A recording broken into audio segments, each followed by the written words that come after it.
Okey, Assalamualaikum warahmatullahi wabarakatuh dan selamat berpuasa semua. Apa khabar semua? Sihat? Okey, so dah lama aku tak muncul buat video. So as dijanjikan seperti last week, aku ingat 3 minggu lepas ke, aku ada kata nak buat cerita pasal Empire Ottomania. Okey, kalau siapa yang nak tahu, Empire Ottomania merupakan empire Islam yang terakhir pernah wujud. Okey, sebelum Ottomania kita ada ada banyak empire yang wujud bermula dari Khalifah Rashidin, kemudian Empire Umayyah yang diasaskan oleh Muawiyah, kemudian di Abbasiyah kemudian wujud pelbagai empire seperti Fatimiyah, dan juga empire Islam di Granada yang berakhir pada tahun 1492. Kemudian empire Islam di Mesir ada beberapa seperti Ayyubid, Fatimiyah, kemudian dan akhirnya dan di dunia Islam ini seperti di Iran, uh, dan akhirnya yang terakhir di Empire Uthmaniyah yang wujud yang diasaskan pada tahun 1299 oleh Uthman I ataupun dikenali sebagai nama Uthman Ghazi. Okey, um, Usman satu ni merupakan seorang yang berbangsa Turki. Okey, kalau korang tak tahu, bangsa Turki ni adalah bukan dalam dikatakan orang asal Turki hari ini. Sebab orang Turki ni, diorang ni, Usman satu ni yang berasaskan Empire Ottomania ni bukan berasal daripada Turki sebenarnya. Okey, sebelum Uthmania menguasai Turki, Turki ketika itu diperintah oleh beberapa kerajaan, di antaranya kerajaan Anatolia dan juga yang terkenal kerajaan Saljuk, Kesultanan Saljuk, dan juga Kesultanan Rum, bukan Rom di Itali tapi Rum, RUM. Kemudian apabila Osman I menguasai bumi Anatolia atau Turki ini, beliau mengasaskan empire ini dengan nama Empire Ottomania sebenarnya nama beliau.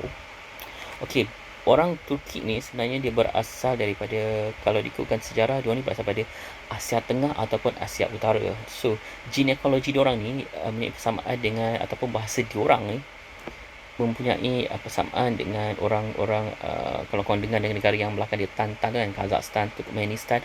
Okey, diorang ni semua adalah orang-orang suku bangsa Turki, di mana mereka ada orang Turki mempunyai genealogi yang sama ataupun DNA yang sama. Bahasa diorang pun lebih kurang. Dan satu lagi adalah orang-orang di Turkistan Timur ataupun kita kenali dengan nama Xinjiang, Cina Xinjiang, ataupun orang Uyghur. Mereka adalah orang-orang Turki juga. Sebab tu diorang ni berlainan. Muka diorang ni lebih kurang. Dan diorang ni dikatakan asal daripada Asia Tengah ataupun daripada Asia Utara. Asia Utara ni mungkin daripada Mongolia ataupun utara China. Dan bangsa Turki ni memang mempunyai semangat kepahlawanan yang memang agak, orang kata tu memang orangnya gagah dan tegap, dan mereka telah menguasai Asia Tengah dari dulu lagi. Dan mereka telah membina pelbagai empire di Asia Tengah. Kalau kita lihat sejarah lah, ada banyak pelbagai empire, dan mereka pernah menguasai sehingga ke Rusia. Kalau kita tahu, kalau kita belajar sejarah, di sungai Volga, iaitu Moskow pada hari ini, pada sebenarnya pada ketika itu merupakan salah satu wilayah di bawah jajahan Islam ketika itu. Kemudian orang Rusia jaya menawan Moskow, dan juga sebab tu kalau kita dekat Rusia ni ada macam Chechnya kan, diorang dulu diorang berkonflik sebab diorang ni ada saiki pakai pada orang Islam yang masih wujud di Rusia. Dan kalau kita tengok, kalau kita pernah tengok Sochi yang pernah dilawan masuk Olimpik pada tahun 2014, Olimpik musim sejuk. Sochi dulu adalah merupakan sebuah penempatan umat Islam di Rusia sebelum Rusia menawan bandar ini, dan kemudian orang Islam telah keluar dari Sochi ini, dan mereka tu yang pergi ke Chechnya, Akhabs, kalau dan wilayah-wilayah sekitar yang wilayah majoriti Muslim di Rusia lah, terutama di pergunungan Caucasian. Okey, kita pergi situ. Okey, kita kembali kepada Empire Ottomania. Okey, Empire ini bermula pada tahun 1299 dan telah berakhir pada tahun secara rasmi pada tahun 1924, tetapi pada tahun 1923 Empire ini telah orang kata tu secara rasmi pada 1924 apabila Republic of Turkey diisyharkan. Tapi pada 1923 Empire ini telah pun orang kata tu telah pun musnah, hilang daripada peta dunia ketika itu apabila uh, pada tahun 1923 Mustafa Kemal Atatürk mula memerintah Turki. Tapi ketika itu Mustafa Kemal Atatürk belum lagi jadi presiden Turki sebab walaupun pada 1923 Sultan terakhir Turki adalah Sultan Mahmud ke-6, tapi di antara 1923 hingga 1924 Turki masih lagi diperintah oleh seorang khalifah, dan khalifah terakhir Sultan Ottomania adalah Khalifah Abdul Majid kedua. Perbezaan khalifah dengan sultan ni dia ketua, tetapi selalunya sultan dan khalifah adalah orang yang sama, tapi cuma khalifah dia lebih meluas lah, dia empire untuk pemerintah untuk semua empire.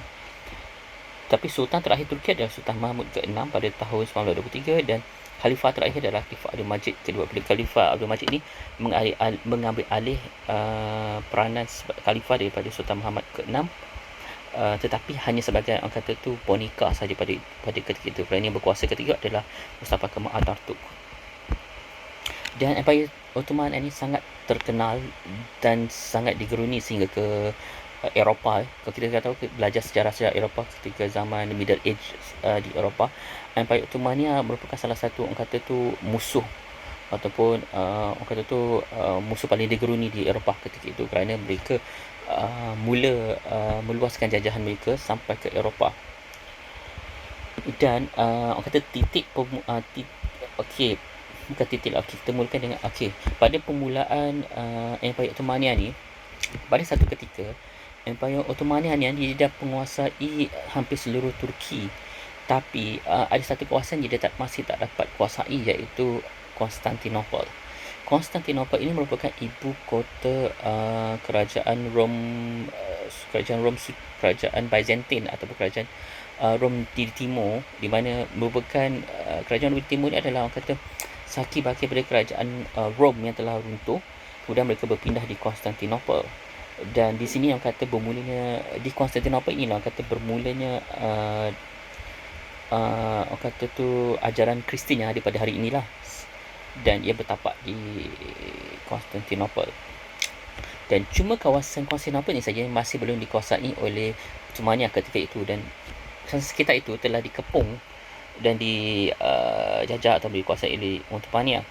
Akhirnya, walaupun pelbagai cara pernah dilakukan untuk menguasai Konstantinopel tapi tidak berjaya, tapi akhirnya pada tahun 1453 Sultan Mahmud kedua ataupun lebih kenal dengan nama Muhammad the Conqueror ataupun Fatih Sultan Mahmud, beliau telah berjaya menawan Konstantinopel ketika beliau berusia 21 tahun. Bayangkan beliau menjadi sultan ketika berusia, kalau tak silap, 14 tahun ke 11 tahun macam tu.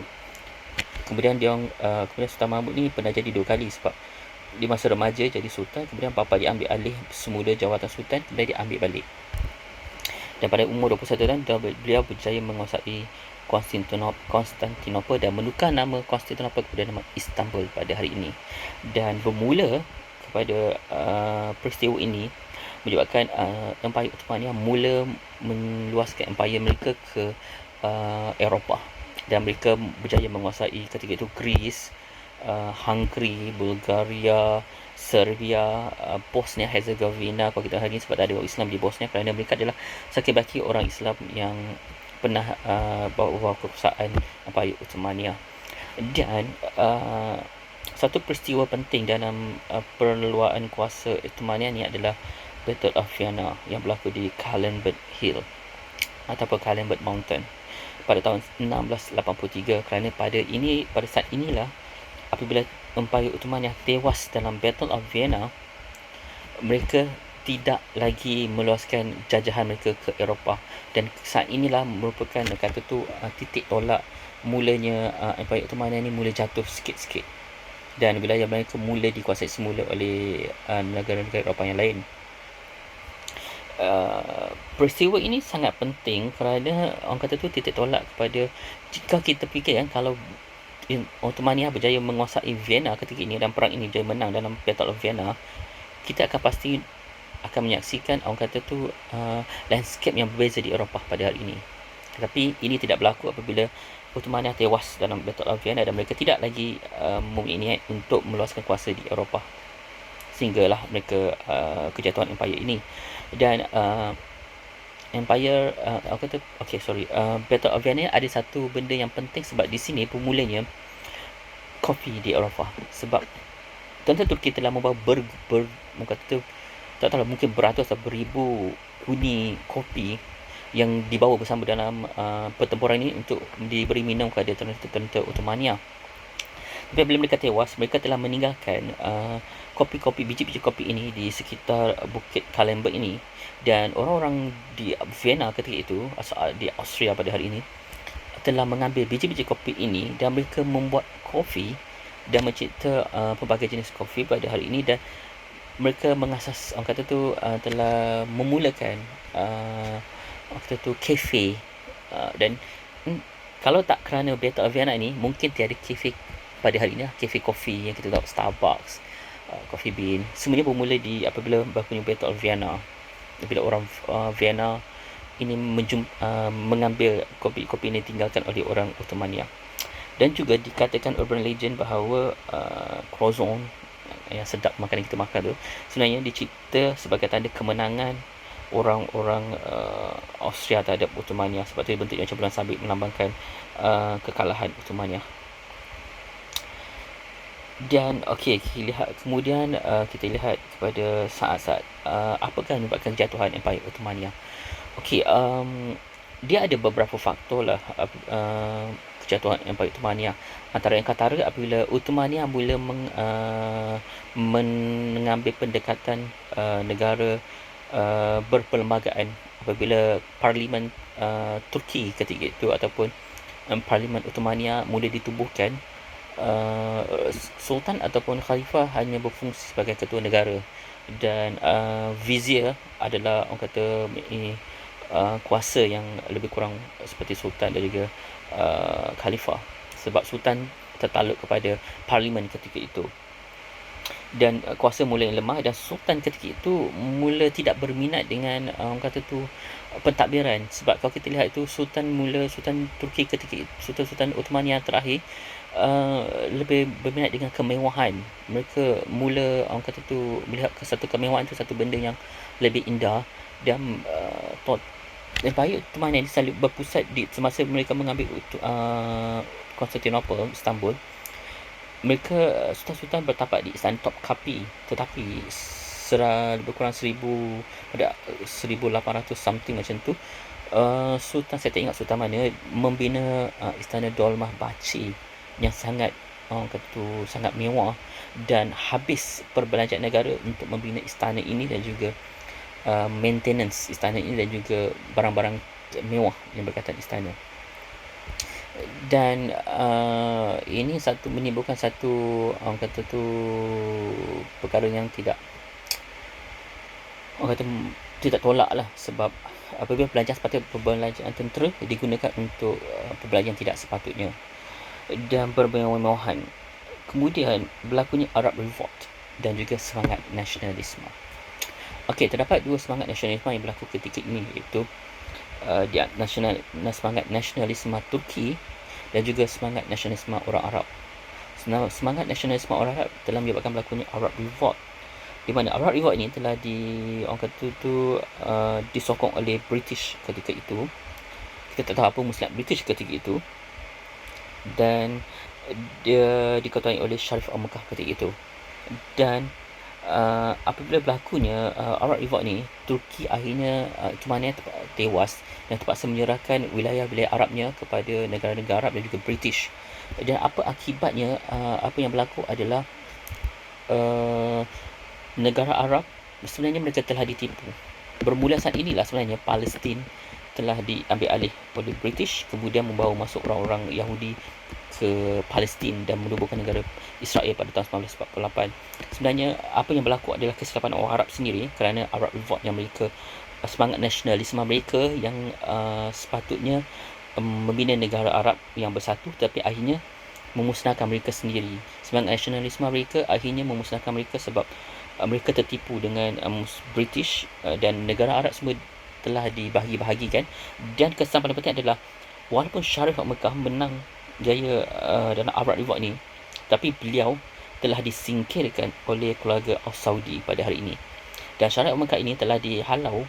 Mereka merupakan penjaga kota Mekah, penjaga Kaabah dari zaman Rasulullah lagi, keluarga mereka.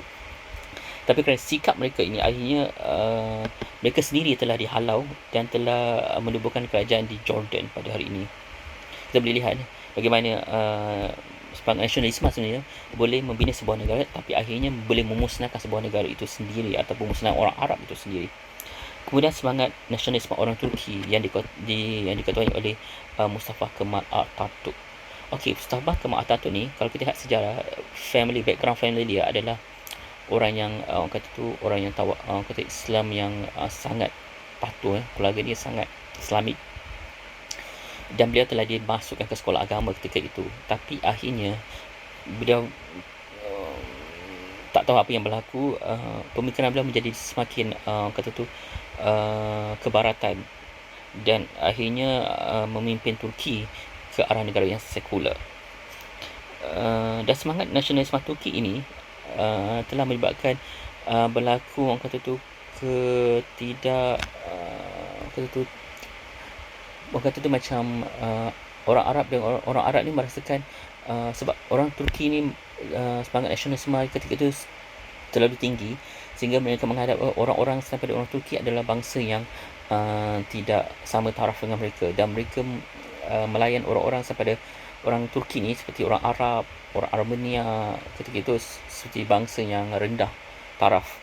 Dan semangat ini menyebabkan munculnya Arab Revolt seperti yang saya ceritakan tadi lah, sebab orang Arab rasa mereka telah diletakkan taraf yang rendah oleh orang Turki, disebabkan oleh semangat nasionalisme orang Turki. Dan peristiwa ini, semangat nasionalisme juga telah membawa kepada peristiwa pembunuhan orang Armenia genocide, di mana dikatakan berjuta orang telah dibunuh ketika itu. Dan salah satu faktor jatuhnya Empayar Ottoman adalah apabila Turki terlibat dalam Perang Dunia Pertama, apabila mereka bersekutu dengan pihak Jerman. Walaupun pada awalnya Turki banyak menang, masuk kata battle yang terkenal, Battle of Gallipoli, tapi tahun-tahun selepas itu Jerman dan Turki mula tewas dalam Perang Dunia Pertama, dan akhirnya Turki terpaksa menarik diri, dan banyak tanah jahan terpaksa diberi kepada pihak yang menang, iaitu pada British, Perancis dan juga Amerika tidak, British dan juga Perancis ketika itu. Dan akhirnya peristiwa ini orang kata tu sequences membawa kepada kejatuhan Empayar Ottoman lah. Apabila mulai tahun-tahun berikutnya Turki mulai lemah, khalifah yang ada, sultan yang ada pun tidak lagi orang kata tu begitu berpengaruh, dan akhirnya semangat nasionalisme yang diketuai oleh Mustafa Kemal Atatürk ini berjaya menguasai Turki, dan akhirnya Empayar Ottomania berkubur pada tahun 1923 apabila Sultan Mahmud ke-6 akhirnya turun takhta dan menyerahkan menyerahkan pentadbiran Turki kepada pihak nasionalisme Mustafa Kemal Atatürk, dan akhir pada tahun 1924 Republic of Turkey ditubuhkan, dan akhir pada saat ini tiada lagi khalifah ataupun sultan yang boleh menguasai Turki, tapi hanya presiden yang akan menjadi ketua negara Turki. Dan orang kata daripada benda ni semua kita boleh lihat balik lah apa benda yang moral of the story ataupun benda yang kita ambil pada peristiwa yang berlaku daripada sebuah kerajaan yang begitu kuat jaya menewaskan Byzantine, menguasai hampir separuh Eropah ketika itu. Akhirnya kita tengok Turki yang wujud pada hari inilah, dan tiada lagi empayar Islam selepas itu, selepas Ottomania, kerana selepas itu mulai muncul negara-negara, tiada empayar, cuma ada muncul adalah negara seperti Arab Saudi. Ketika muncul Arab Saudi, Jordan, munculnya Mesir, munculnya negara-negara Arab yang lain dan juga Iran tiada lagi empire ketika itu. Jadi orang kata tu banyak pengajaran yang kita boleh ambil lah. So kalau korang rasa benda ni orang kata boleh jadi, sebab sejarah ni macam aku katalah dalam buku Al-Muqaddimah tu, sejarah pasti akan berulang. Kalau korang tak ambil iktibar, benda ni akan berulang lagi lah. Jadi kata kejatuhan Ottomania juga membawa Arab Revolt yang pada asalnya untuk menyatukan negara Arab, akhirnya memusnahkan mereka, kemudian malah menyebabkan munculnya negara Israel di dalam kalangan negara Arab. Okay? Orang kata tu musuh tu ada di mana-mana, korang je tak nampak. So apa pun, selamat berpuasa. So kita jumpa lagi next time. Okay, aku tak tahu lagi tajuk apa aku nak bagi. Mungkin nanti aku fikirkan. Mungkin aku akan start masuk sejarah Eropah ke ataupun sejarah Mesir. Ikutlah nanti. Okay. So apa pun, selamat berpuasa. Assalamualaikum warahmatullahi wabarakatuh.